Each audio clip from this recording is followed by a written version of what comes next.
and welcome to this special interactive edition of The Global Conversation. In the studio today, we have one of Europe's most powerful women, charged with some of the continent's most vital dossiers, and who's not afraid of courting a bit of controversy. Viviane Reding is Vice-President of the European Commission and Commissioner for Justice, Fundamental Rights and Citizenship. And this encounter has sparked quite a lot of social media activity, and our Mark Davis, our digital editor, is monitoring that. Mark, what are you up to? Hiya, thanks Isabel. So for the last 2 weeks or so, people have been sending us their questions via social networks so that we can put those questions directly to Vice President Reding tonight. And people can still send those questions. The hashtag to use is #AskReding. So if you have a question for Viviane Reding, send it to us and I will do my very best to ask it either in the TV interview now or in the online session immediately afterwards, when we'll be joined by citizens who will be putting their questions straight to the Commission Vice President. Mark, thank you. And Vice President, many thanks for joining us on The Global Conversation. It's my pleasure to be here. So you've been in the headlines for a whole host of reasons recently, not least the US spy scandal, where you were quite vocal and publicly thanked Edward Snowden. Now, that's not really going to help EU-US relations. In retrospect, do you regret that? I regret that the Americans were spying on us. I regret that very much. I do. So do you wish, then, if we take this a little bit further, do you regret that no European country went further and offered him asylum? Well, that is up to the member states to offer asylum or not.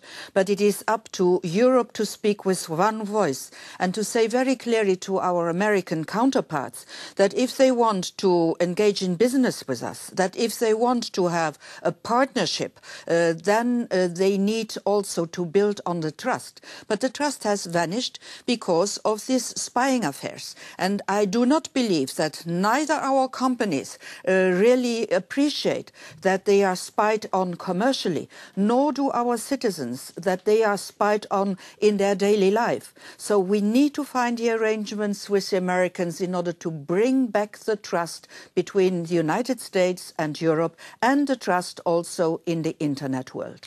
So, and if we look at this issue of trust, you said that you are concerned that this spy scandal could derail a trade deal between the EU and the US.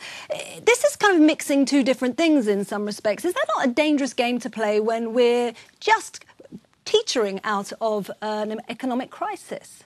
I said it will be dangerous because if you want to make a commercial agreement, you need to have two trusted partners who negotiate. And trust has been damaged. So let's not, this question of spying, this question of destroying the trust in the internet, derail the negotiations on commerce, because they are in the interest of Europe and in the interest of the United States. If we look at this question of trust, you've actually also said that, you know, in response to this, Europe needs an intelligence agency to be on the same platform as the US. But you also said friends shouldn't spy on friends. That's kind of contradictory, isn't it? Now, I do believe that Europe needs to speak with one voice. If we are fragmented, if one says one thing and the other says another thing, then we are going to lose any credibility on the world scheme. And I am so proud about the European Parliament because they went to Washington and all political parties say the same thing, that the trust has been vanishing, that Europeans are very disappointed and very angry. And all political parties said it. I was saying it. And you see what has happened in the United States. The data protection question, the privacy question, which was not on the agenda, has come on the agenda. And members of the House of Representatives, members of the Senate have pledged that they would come towards the Europeans in order to help to solve the problems. Well, we'll have to see if that actually happens in reality. But in Europe, in terms of data protection, we're not protected. There's a bill that's been sitting on the table for 2 years. Our data protection rules date from the pre-internet era. Why are we not protected better in Europe? Oh, we are very well protected in Europe. I think we are the continent which is best protected in the world. And our data protection rules, which are anchored in the treaties, and they date from 1995, so we are protected. But we have to adapt. That was the pre-internet era. That is what I say. We have to adapt this protection to the new internet world. And there again, the European Parliament has voted with an overwhelming majority in order to get these rules reinforced and adapted to this internet world. I'm counting now on the Greek presidency, which next week will have a special session in Athens on the reinforcement of the data protection rules together with the ministers of the 28 member states. I actually think Mark is going to cut in here, I'm hearing. Mark? Yes, well, it seems like a good moment to ask this question that we've just received on Twitter from Stephanie Ho. She asks, Mrs. Reding, can you confirm the data protection package will be voted by the European Parliament before 2014 elections? So that's May.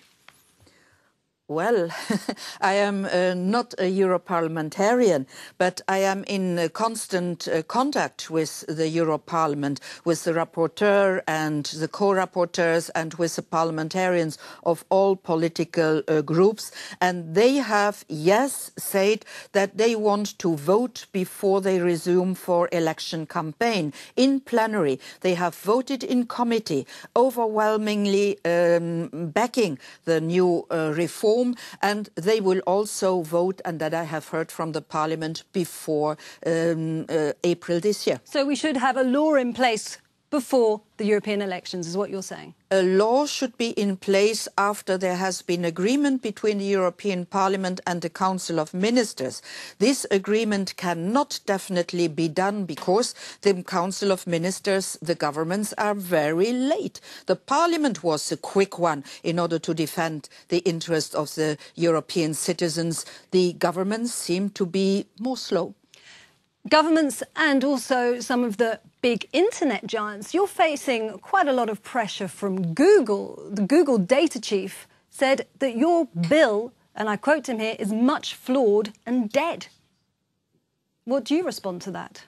But I don't understand what they are saying. I just understand what the big companies are doing. They are stealing the private data of citizens without asking the citizens if they want to hand out this data. This is against the current European rules. So what is done in this moment is completely illegal in Europe, and I hope we can stop this. We're going to have to move on to another issue now, but it's another issue where you're also facing pressure, and that's the European elections. Now, you've been touring Europe, engaging in citizens' dialogues, but we're seeing that Europeans are more and more disaffected, more and more alienated. Why have you lost Europeans' trust? I do not believe that we have lost Europeans' trust, because if I look at our polls, a vast majority of citizens in Europe feel European. The problem is that they do not know what it means. But then if you're going to quote a poll, a Eurobarometer poll just a few months ago showed that 60% of Europeans didn't trust Europe. Another, which was a Gallup poll, showed that only 4 countries gave Europe an approval rating. 4 EU member states gave Europe, EU leaders an approval rating above 50%.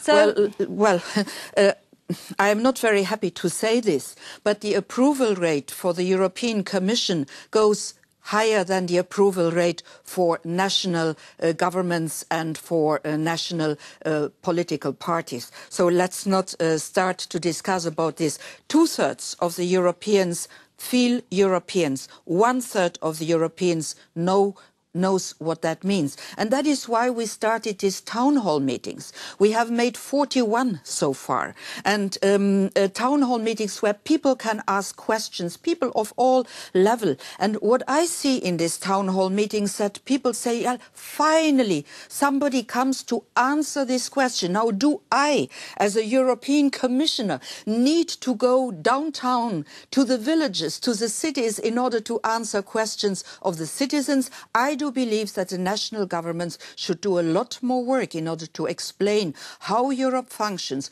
who takes the decisions and what Europe does for the citizens. I think Mark's going to cut in here, actually, with another question. Is that right, Mark? Yes, I've got another question for you here, and this was received yesterday on Twitter by a user going by the pseudonym V23ID. She asks, what do you make of Osborne's Europe's Reform speech? And just to put that in a little bit of context, that's the British Chancellor, George Osborne, who said that there's a simple choice for Europe, reform or decline. Mrs. Reding, do you agree with that assessment? Well, I agree with the assessment that if you do not advance, you go back. That means you have always to reform.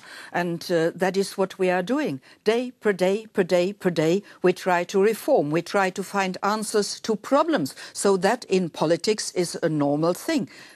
So what do you think then when we see people on the kind of the more radical side of politics, and we know that Eurosceptics, at the moment Eurosceptics are expected to make big gains in the elections in May. People like Marine Le Pen, the French National Front leader, who says that her intention is to dismantle Europe. Well, that is interesting to listen, but I hear a huge majority of European leaders who has as an intention to reform Europe, to make Europe stronger, to make Europe capable to speak with one voice. And you see, in democracy, it is the majority which decides.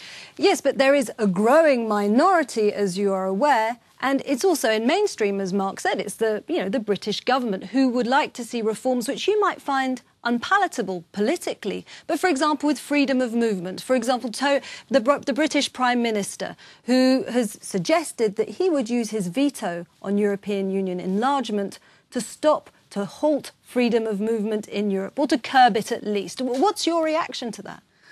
Well, let's go back to basics.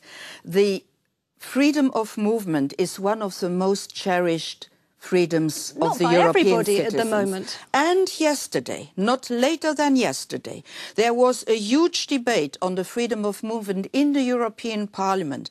And there was a cross-party alliance, a huge majority of people who said, go for it, protect the freedom of movement. And that is also what the citizens say, that like all freedom, there are the rights and there are the obligations. There is a freedom to move wherever you want in order to work, in order to study, in order to make holidays. But there is not a freedom to move into social security and to take advantage of these in an illegal way.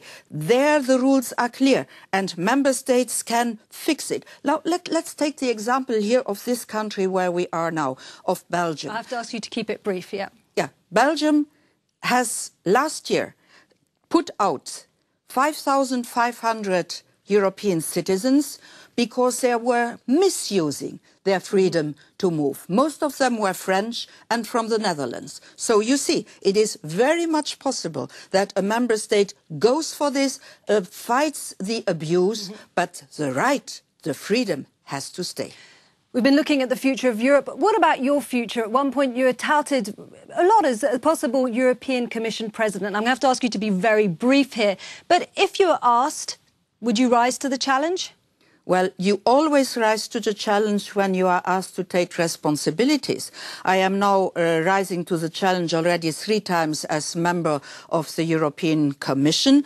I have been to European elections 5 times because I do also believe that when you are a member of a government or when you want to become member of a government, you should also go for elections in order to get the approval of the citizens. So also if my party asks me to go again to European election, I will fight an election campaign. Viviane Reding, many thanks for joining us on The Global Conversation.